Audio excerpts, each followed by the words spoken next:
आओ दोस्तों करते हैं अल्कोहल की रिएक्शनों को चंद मिनटों में कंप्लीट। तो पहली रिएक्शन देखिए आप यहाँ पे हमने स्टार्ट की कि यदि हमारे पास में 1 डिग्री अल्कोहल है और इसकी रिएक्शन हम करवाते हैं किसमें, मतलब 1 डिग्री अल्कोहल की वेपर को हम पास करवाते हैं कॉपर मेटल के ऊपर, वो भी कितने पर, 573 केल्विन पर। तो ये एल्डिहाइड में ऑक्सीडाइज हो जाएगा, एल्डिहाइड में बदल जाएगा। यदि हमने 2 डिग्री अल्कोहल की वेपर को कहाँ पे पास करवा दिया, 573 केल्विन पर कॉपर मेटल की सरफेस पर पास करवा दिया, तो एक कीटोन में बदल जाएगा। यदि 3 डिग्री अल्कोहल की वाष्प को 573 केल्विन पर कॉपर मेटल के ऊपर पास करवा दिया तो एक इसमें एल्कीन में बदल जाएगा। किस में बदल जाएगा, एल्कीन में।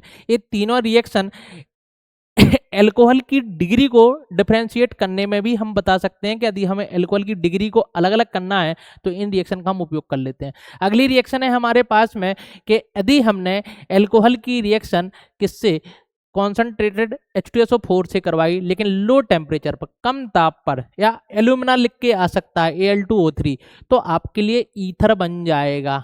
क्या बन जाएगा, ईथर बन जाएगा। लेकिन यदि हमने अल्कोहल की रिएक्शन अपने पास में एनहाइड्रस ZnCl2 व कॉन्सेंट्रेटेड HCl के साथ करवाई, जिसको हम क्या बोलते हैं, ल्यूकस अभिकर्मक बोलते हैं, ल्यूकस अभिकर्मक के साथ करवाएंगे तो आपको एल्काइल हैलाइड मिलेगा। साथ में ये जो है इसको हम ल्यूकस टेस्ट बोलते हैं, ल्यूकस परीक्षण बोलते हैं, जिसका उपयोग अल्कोहलों की डिग्रियों में भिन्नता लाने के लिए इनका अपन करते हैं। अगला क्या है, यदि हमने अल्कोहल की अभिक्रिया किससे, H2SO4 के साथ करवाई तो अपने पास में डिहाइड्रेशन हो जाएगा, मतलब जल का अणु मुक्त हो जाएगा और एल्कीन यहाँ पे बन जाएगी, एल्कीन बन के तैयार हो जाएगी।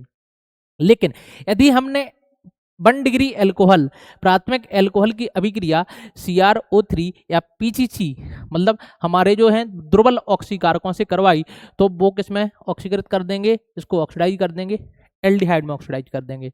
लेकिन यदि हमने 1 डिग्री अल्कोहल की अभिक्रिया एक स्ट्रॉन्ग ऑक्सीडाइजिंग एजेंट किसके द्वारा, KMnO4 के द्वारा करवाई तो ये प्राथमिक अल्कोहल को कार्बोक्सिलिक एसिड में परिवर्तित कर देते हैं, ऑक्सीडाइज कर देते हैं। यदि हमने 2 डिग्री अल्कोहल की अभिक्रिया CrO3 या PCC की उपस्थिति में करवाई तो ये 2 डिग्री अल्कोहल को कीटोन में ऑक्सीकृत कर देते हैं, कीटोन में ऑक्सीडाइज हो जाएंगे। जबकि यदि हमने इसकी रिएक्शन, अल्कोहल की रिएक्शन एसिड क्लोराइड या प्रीडीन क्षार की उपस्थिति में करवाई तो एक इसको एस्टर में बदल देते हैं, इसको एस्टर में परिवर्तित कर देंगे। लेकिन यदि हमने अल्कोहल की अभिक्रिया कार्बोक्सिलिक अम्ल व सांद्र H2SO4 की उपस्थिति में करवाई तो अपने पास में एस्टरिफिकेशन अभिक्रिया के द्वारा एक मीठी गंध युक्त अपन को एक पदार्थ मिलेगा जिसका नाम क्या होता है, एस्टर, मतलब एस्टर ऑब्टेंड हो जाएगा। यही अभिक्रिया हमारी एस्टरीकरण अभिक्रिया भी कहलाती है। तो इस तरीके से हमने सारी की सारी अल्कोहलों की रिएक्शन को कंप्लीट किया।